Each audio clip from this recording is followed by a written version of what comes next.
आजच्या व्लॉगची सुरुवात आपण किचनपासून करूयात. सगळ्यात इम्पॉर्टंट म्हणजे फ्रीजचा टॉप.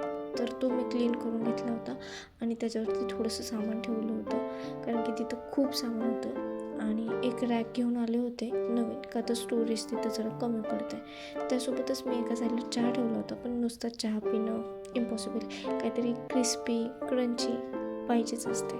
मग असं मी 11:30-12 वाजता भेळसुद्धा थोडीशी बनवली होती, त्यातली थोडी राहिली होती आणि आता तीच मी साईडला ठेवून किचन ओटा मला म्हणला, "काय गं, मला आवरायचं नाही आहे का?" म्हणलं, "हां बाबा, तुलाच आवरायचं आहे, पण थांब जरा, उद्याची तयारी करू दे." मग दुपारच्या वेळामध्ये मी उद्याची तयारी देखील करून ठेवत असते, जेणेकरून मला दुसऱ्या दिवशी काय बनवायचं आहे हा प्रश्न पडला नाही पाहिजे.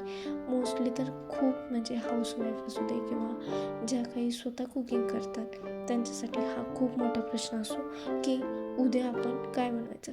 तर त्याच्यासाठी ऑलरेडी आपण आदल्या दिवशीच प्रिपेअर व्हायचं, जेणेकरून आपल्याला आजच्या दिवशी काय बनवायचं आहे हे विचार करायला जास्त टाईम घालवायचा नाही आहे आणि व्यवस्थित वेळच्या वेळी जेवण देखील व्हायला पाहिजे.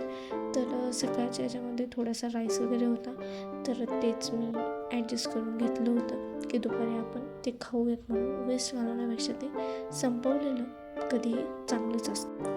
मग म्हणलं की आज जरा मिरच्या आणि थोडेफार भाजी मी आणली होती, त्याच्यामध्ये कोथिंबीर वगैरे तर मी बाकीचं सगळं निवडून ठेवून दिलं होतं, पण ही मिरची राहिली होती कारण की देठं काढताना थोडीफार हाताची आग वगैरे होती आणि ते जरा थोडंसं हाताला म्हणजे अशी फोडं येतात ना, तसं झालं होतं, स्किन निघत होती हाताची.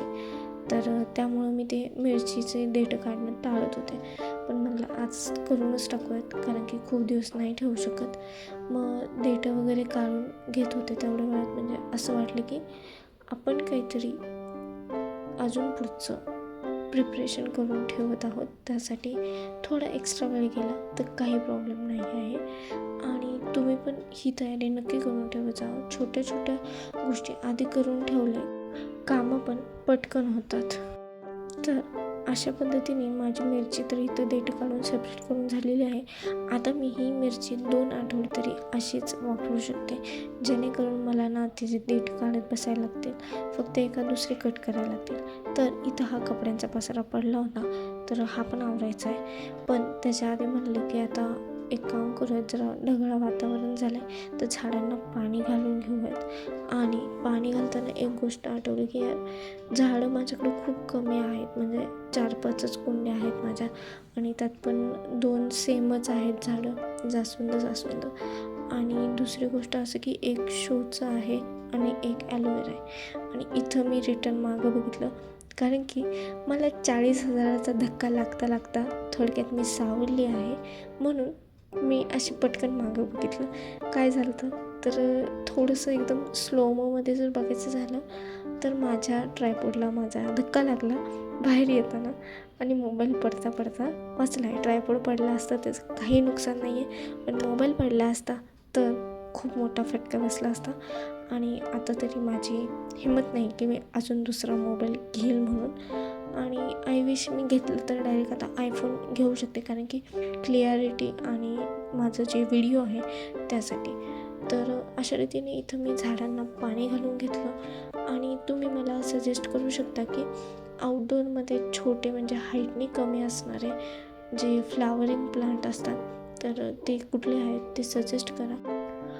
पुण्यासारख्या शहरामध्ये राहतो आहे म्हटल्यावर आपल्या गाड्यांची, आपल्या वस्तूंची काळजी घेणं खूप गरजेचं असतं. आणि दुसरी गोष्ट अशी की काही झालं तरी कॅमेरे वगैरे खूप ठिकाणी नाही आहेत, ज्यांनी समजत नाही की गाडीचं नुकसान झालं आहे, कोणामुळे झालं आहे, कसं झालं आहे, पण ते खर्च आपल्याला वाढतो. आणि अशा रीतीने आता जे काही माझा आजचा डेचा व्लॉग होता तर हा खूप मी शूट केला, कारण की मला बाकीची पण कामं आहेत, तर ती सगळी शूट केली नाही आहेत. तर डायरेक्ट आपण रात्रीच्या डिनरचं मी इथं क्लिप ॲड केल्या. आणि रात्रीचं डिनर असं छान असं चिकन थाळी होते, ती मी खूप एन्जॉय केली. आणि असं आजूबाजूला जर चांगली माणसं असतील तर आपलं एन्व्हायरमेंट आणि आपलं मेंटल पीससुद्धा खूप छान राहतं आणि माणसांनी हसत खेळत चालत बोलत राहावं. आजसाठी एवढंच. पुन्हा एका नवीन व्लॉगमध्ये भेटूया. तोपर्यंत काळजी घ्या, खुश राहा, बाय.